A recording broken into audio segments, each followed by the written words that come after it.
Presque de l'info, c'est la revue de presque de Nicolas Canteloup. Et on va revenir sur le titre principal de l'actu avec vous, Nikos.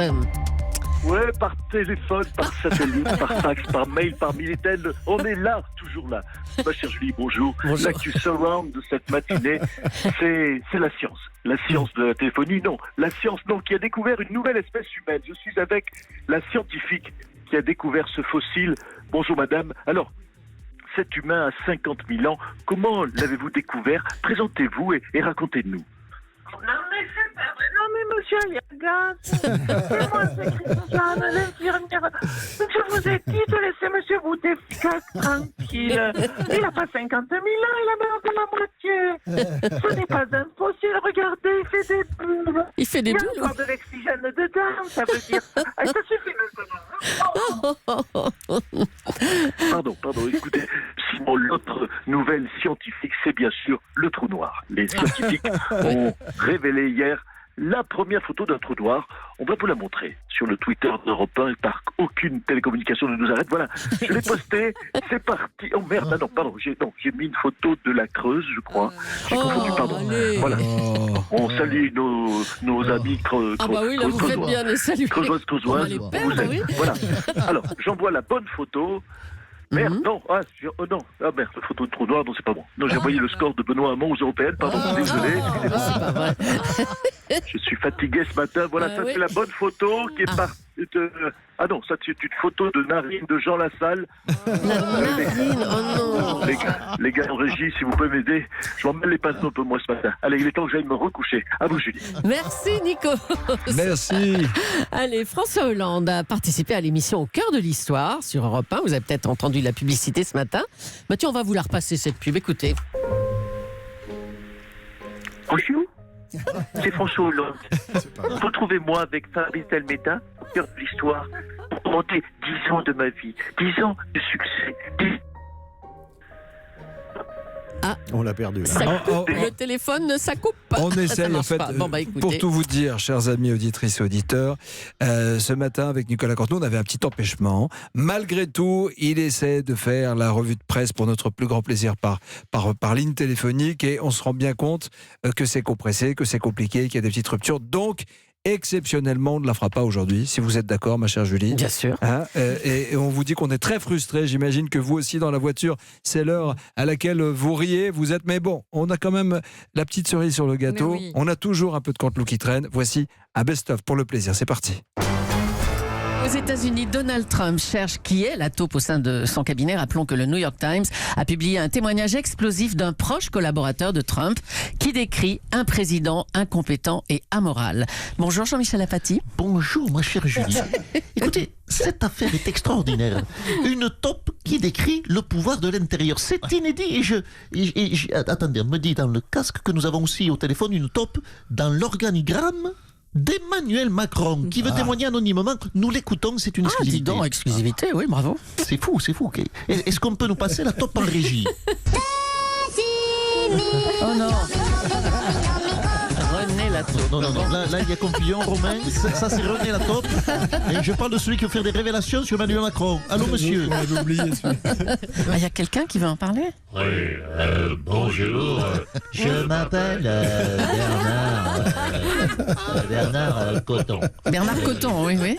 Oui, je suis un proche collaborateur d'Emmanuel Macron. Emmanuel Macron, je dois vous informer les citoyens sur ce qui se passe. Attention, je vais tout balancer. Emmanuel Macron, il faut que les Français le sachent enfin, est un génie. C'est un génie, hein. Sauveur, c'est l'homme le plus brillant de France et sa luminescence va nous sauver. J'ai conscience, vous savez, de choquer nos concitoyens en révélant cela, mais je ne peux plus me taire. Quel homme c'est Emmanuel Macron.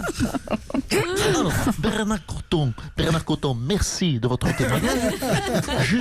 Justement, coïncidence, hier, Gérard Collomb a déclaré que le pouvoir manquait d'humilité. Qu'en pensez-vous, Gérard Coton? Oui, c'est pour ça que je veux tout dévaler ce matin. Emmanuel Macron est un surhomme, il pourrait se la raconter grave. Voilà, donc hier, j'ai dit une connerie et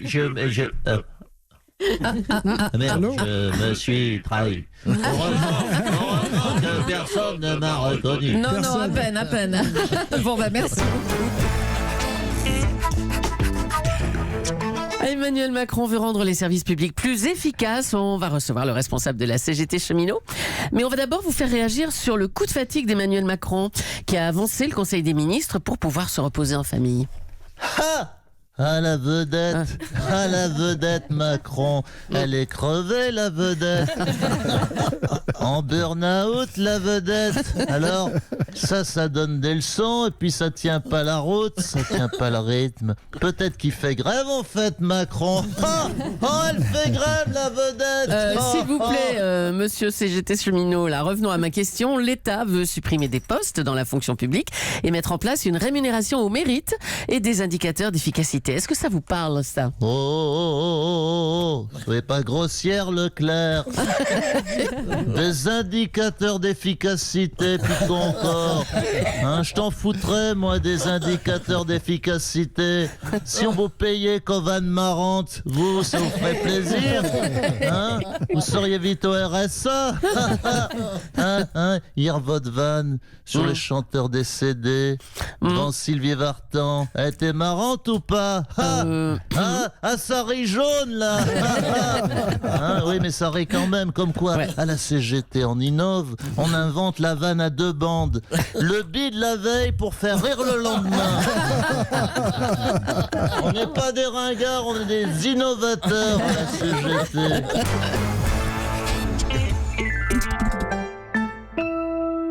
Bonjour, monsieur Lassalle.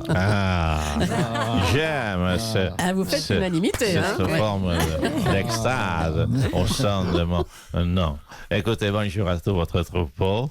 Mais qui voulez-vous recevoir? L'homme politique ou bien la star de cinéma? Arrêtez avec ça. Disons-le. Dites les mots. Le Gilles Lelouch des forêts, le Guillaume Canet des sentiers, le Jean du Jardin des jardins, ou la vedette américaine des Pyrénées, Georges Gronet.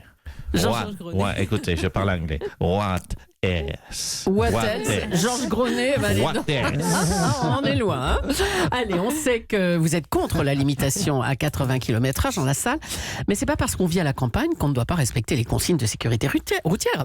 Mais je respecte, Madame Julie, la sécurité routière. Très bien. Quand je traverse une route, je regarde à gauche, je regarde à droite. Je vais vous faire une confidence. Oui.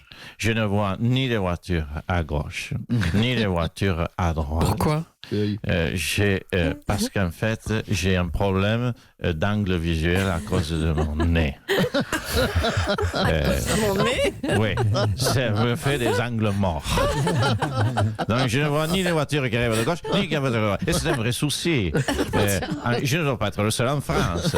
En fait, je vais vous expliquer, M. Gravel, si ça vous intéresse, que nous ne sommes pas loin d'avoir le même souci. Mon nez traverse.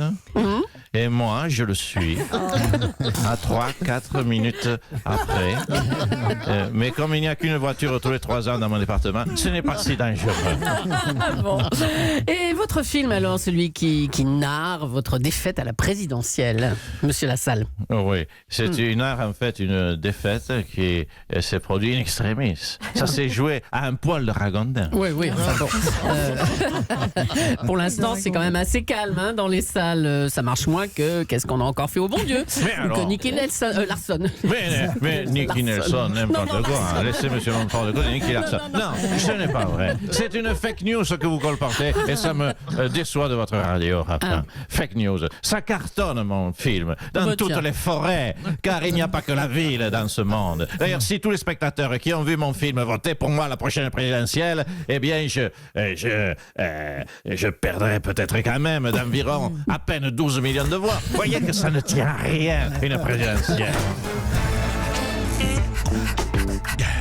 Allez, on va parler un petit peu de sport maintenant. Lucas Pouille qui joue dans une demi-heure contre Novak Djokovic en demi-finale de l'Open d'Australie. Nelson, vous êtes avec Lucas Pouille? Oui, ma chère Gigi, je suis avec Lucas. Lucas, hombre, buenos dias, señor Pouille, te quiero, la française, te quiero. Attendez, Nelson, te quiero tout le monde. Nelson, pourquoi vous lui parlez en espagnol?